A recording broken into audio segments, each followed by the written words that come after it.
Yo halo guys, kembali lagi di channel saya Rajul Khairi. Jadi di sini kita akan bahas masalah event SVS, wilayah kekuatan atau kepanjangan dari server versus server.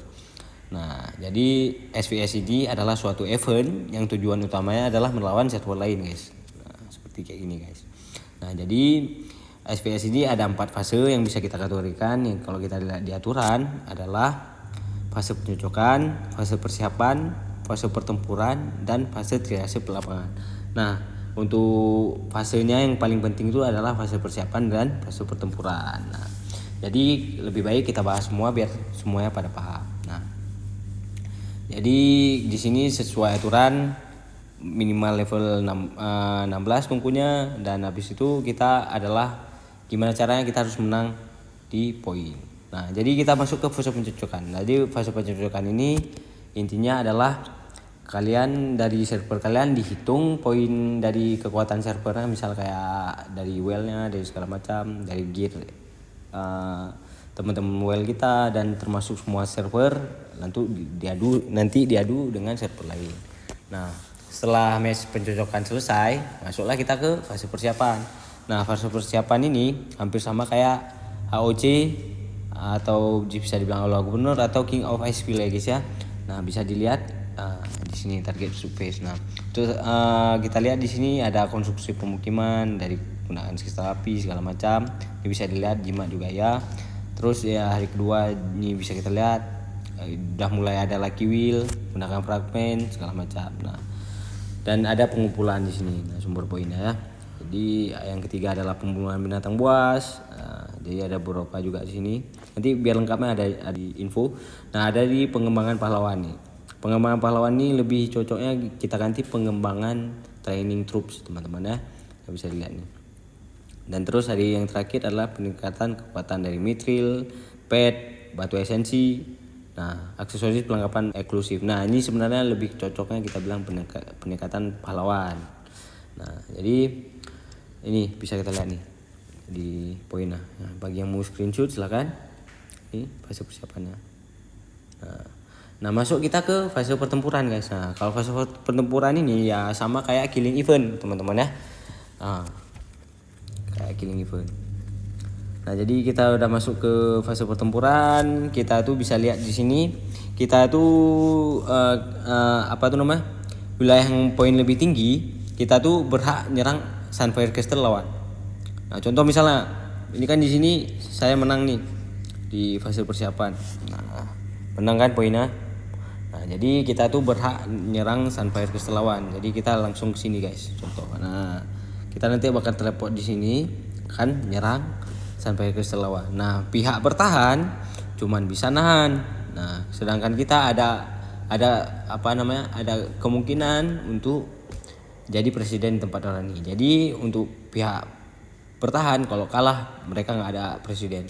Tapi kalau kita tempat kita itu, nah nanti tetap ada shield gini guys ya. Kalau seandainya kita menang. Nah, sebaliknya kalau kita kalah ya tempat kita yang diserang, shieldnya hilang, tempat mereka ada shield gitu teman-teman ya. Nah, jadi terus itu adalah aturannya untuk fase pertempuran. Oke. Nah, terus poin nomor 2 nih, kita tuh intinya nggak boleh nyerang 3 level di bawah tungku kita. Berarti tungku 27 kita di bawah tungku 27 kita tuh nggak bisa nyerang atau nggak dapat poin guys.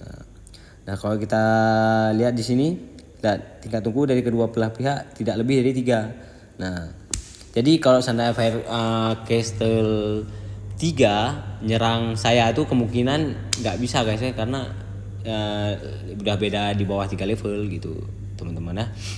Kayak gitu. Nah, jadi untuk rally juga kalau di sini dari sesuai catatan kalau seandainya kalian rally dan ada Fire Castle 3 atau Fire Castle 3 nyerang yang tungku di bawah dia 3, nah mungkin nggak dapat poin guys. Nah, jadi menurut aturannya aja yang kita lihat. Nah, untuk fase pertempurannya lebih baik kita bahas ketika udah ada. Nah, jadi ini kita pembahasan umum aja dulu. Jika ada salah langsung di komen.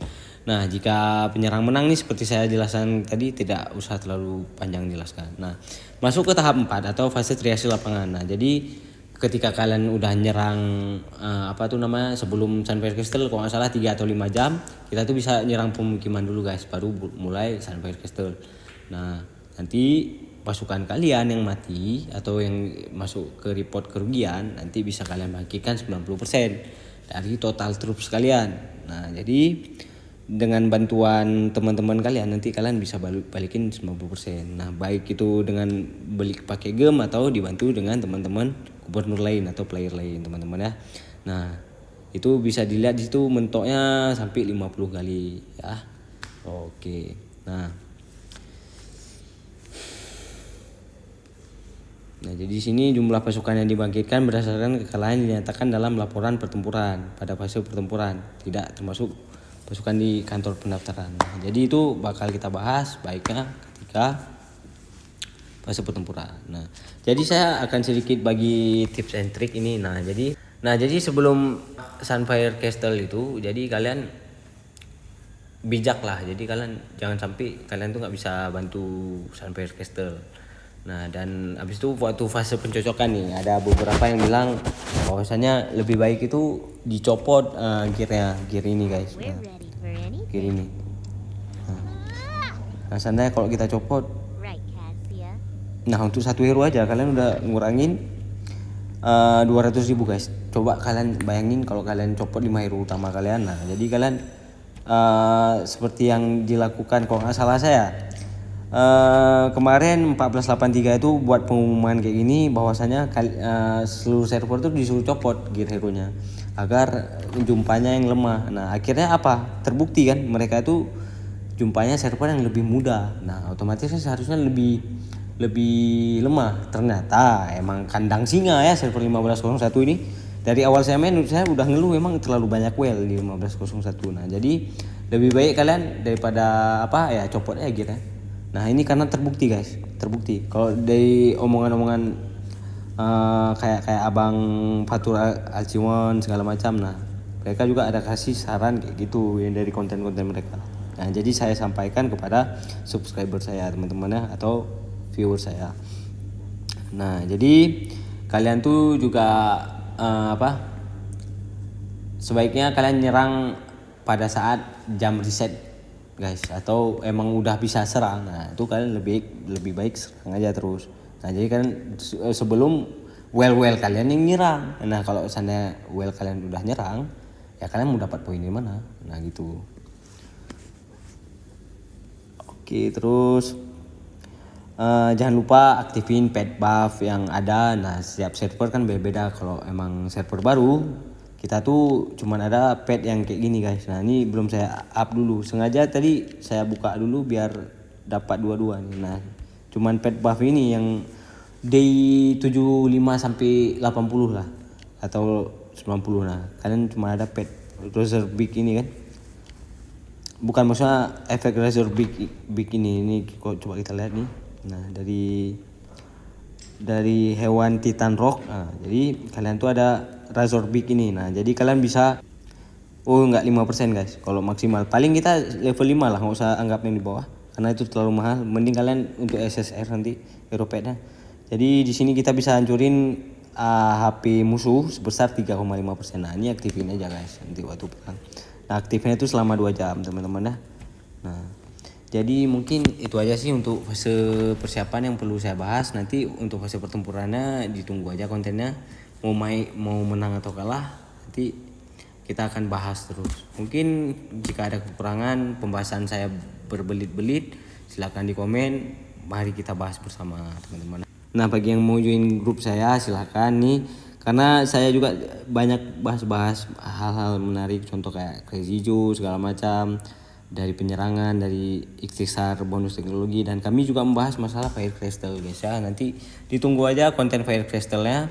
Nah, kenapa saya nggak naikin ke Fire Crystal 1 segala macam dengan padahal saya udah bisa. Nah, nanti akan saya bahas di konten terpisah teman-teman. Nah, bagi yang mau join grup saya silakan. Nah, di sini banyak pembahasan yang cukup menarik.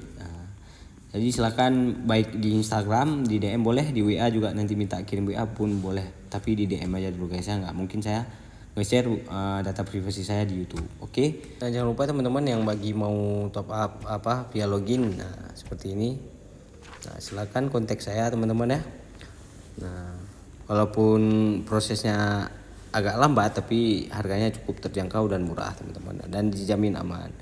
Ya mungkin itu saja. Wassalamualaikum warahmatullahi